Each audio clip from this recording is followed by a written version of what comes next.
প্রতিশ্রুতি নয়, অবিলম্বে সাইকেল চাই, এই দাবিতে সোমবার পথ অবরোধে সামিল হল স্কুল ছাত্রীরা। সোমবার গাজল রামচন্দ্র সাহা বালিকা বিদ্যালয়ের ছাত্রীরা সাইকেলের দাবিতে 512 নম্বর জাতীয় সড়ক অবরোধ করে বিক্ষোভে ফেটে পড়ে। এর জেরে বেশ কিছুক্ষণের জন্য যান চলাচল সম্পূর্ণ স্তব্ধ হয়ে যায় এবং এলাকায় তীব্র উত্তেজনা ছড়ায়। বিক্ষোভকারী ছাত্রীদের অভিযোগ, সরকারি প্রকল্পের আওতায় সাইকেল পাওয়ার কথা থাকলেও এখনো পর্যন্ত তাদের হাতে সাইকেল তুলে দেওয়া হয়নি। কিন্তু বারবার স্কুল কর্তৃপক্ষকে জানিয়েও শুধু আশ্বাস মিলেছে, সাইকেল পাওয়া যায়নি। কোনো সদুত্তর না পেয়ে বাধ্য হয়ে তারা এদিন পথ অবরোধের সিদ্ধান্ত নেয়। ঘটনার খবর পেয়ে দ্রুত ছুটে আসে গাজল থানার পুলিশ আধিকারিকরা বিক্ষুব্ধ ছাত্রীদের সঙ্গে কথা বলেন এবং দ্রুত সমস্যা সমাধানের আশ্বাস দিয়ে অবরোধ তুলতে অনুরোধ করেন। পুলিশের হস্তক্ষেপে জাতীয় সড়কের অবরোধ উঠলেও ছাত্রীরা আন্দোলন বন্ধ করেনি।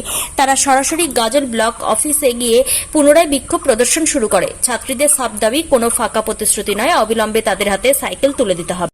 ভোটের আগে আমাদের বসিয়ে রাখি দিয়েছে, আর এখন বলছে যে আমাদের সাইকেল দেওয়া হবে না। হ্যাঁ, ভোট পার হলে বলে আমাদেরকে সাইকেল দেওয়া হবে, এখনো দেওয়া হয়নি। আমরা সাইকেল আমরা জানুয়ারি 9 এর শেষে বা জানুয়ারি মাসের ফার্স্টে, কিন্তু আমরা ট্রেনে উঠে 5-6 মাস একবারও আমরা এখন পাইনি।